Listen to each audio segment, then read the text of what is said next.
Hey, what's up, you guys? Bloody Jacob here to bring you another horror movie review. This time we're going to be talking about The Howling, which came out in 1981 and was directed by Joe Dante. He's known for his work on things like The Gremlins, as well as Piranha, or the original '78 Piranha, anyway, I should say.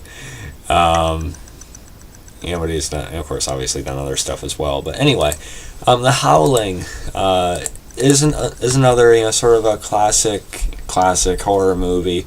A lot of people talk about it. It's one that I haven't watched until now. But I found it at a dollar store, and I was randomly out with my girlfriend for about $4 or $5. So I figured then was a good time to get it if I was going to. I also reviewed An American Werewolf in London some time ago, which I may provide a link to at the end of this video. But yeah, this is another sort of another type of horror film that people see as a classic and one of the all-time best, especially in the werewolf genre of horror. And if you guys watched my An American Werewolf in London review, I was kind of lukewarm on that, to say the least. I didn't really like it that well. Certainly not as much as the people that think it's one of the greatest of all time.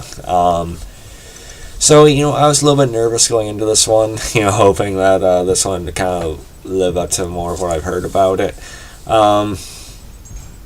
And I gotta say, it's good that I got it at a $4 or $5 deal, because I honestly didn't like The Howling too well either.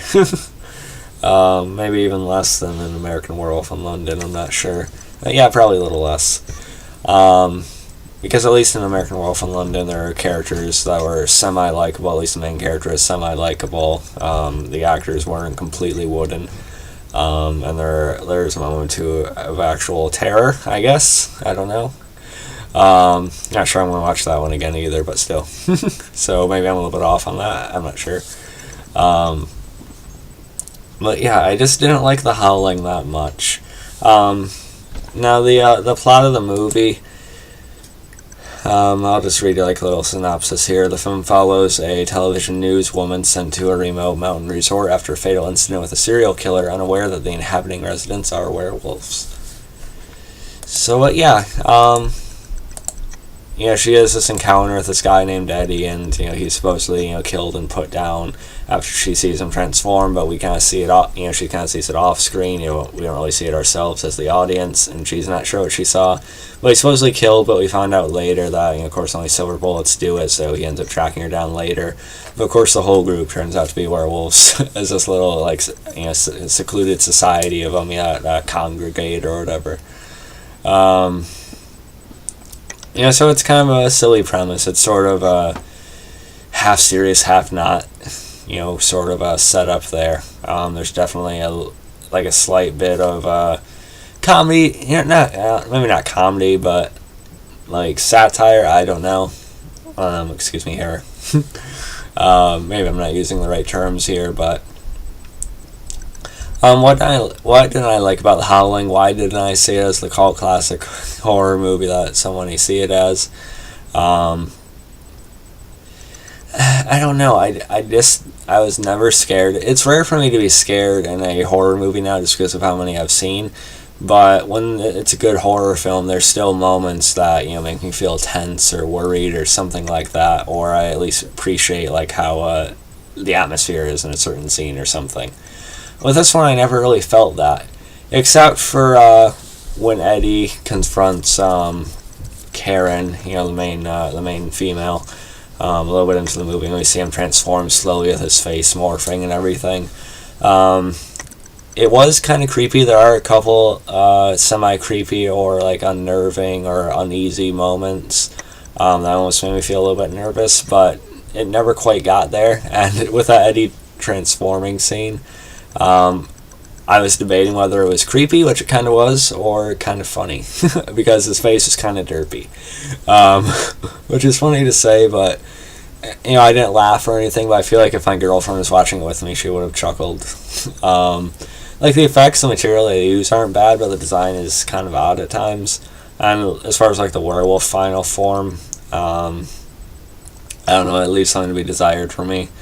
I don't know if I like this one more or the other kind of lackluster one, An American Werewolf in London, but it's kind of weird. So no real like horror moments I really enjoyed that much. The acting, Dee Wallace plays Karen. She's okay. She's made appearances in other horror movies. She was even Laurie's mother in the Rob Zombie Halloween remake, excuse me. But she's done other things over the years. I found her kind of dull. I found most of the acting pretty dull, honestly. No one really stood out. I guess the main doctor, Dr. George Wagner, he had a little bit of charisma to him, I suppose. But other than that, I didn't really buy into any of the characters. I didn't really care about any of them. Like I said, the gore and the effects and the makeup are fine. It's just some of the design choices, I suppose. And I don't know. It was oddly paced too, I guess. And the runtime was an hour and a half, which I guess was fine. I don't know. I just didn't really see this as the all-time great that many do. Just for me personally, I've seen much better werewolf horror movies. So I'm tired of being let down by werewolf movies. Because werewolves are some of my favorite, movie monsters or monsters or characters in general.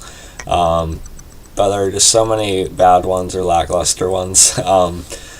Like one that I wish would get more attention is the 2010 Wolfman remake, which might still be my favorite, or Ginger Snaps, or even Bad Moon was okay, or at least better than this one in American Werewolf in London, in my opinion. Or even Howl. I did that as well a little while ago, which I think is much better than both this and London. But yeah, I just want to see a classic horror movie that I haven't seen that actually lives up to the hype for me, but this one isn't it. It's fine if you like it. I'm not bashing you. It just didn't really work for me. I don't really see why it's as praised as it has been for the past couple decades. But I don't know, or past few decades, I should say. So yeah, if I had to rate The Howling, I'm giving it about a D plus. I guess nothing about it is necessarily that bad. Like I said, some of the effects are pretty good. And there are a couple moments where it almost veers into being creepy or, uneasy or nerve-wracking at least, but never quite gets there for me. And there just wasn't much life to any of it for me for some reason. I don't know. I just didn't care for it. And that's a big factor in my ratings. It's both looking at it critically, but also, looking at it, how much I purely enjoyed it. And unfortunately, I didn't really like this one. Sorry, guys. But yeah, let me know what you guys think about The Howling if you've seen it, which I'm guessing you probably have. I'm probably one of the last ones to have seen it. But yeah, so follow me on Facebook, Twitter, subscribe. I'll catch you guys next time. Peace.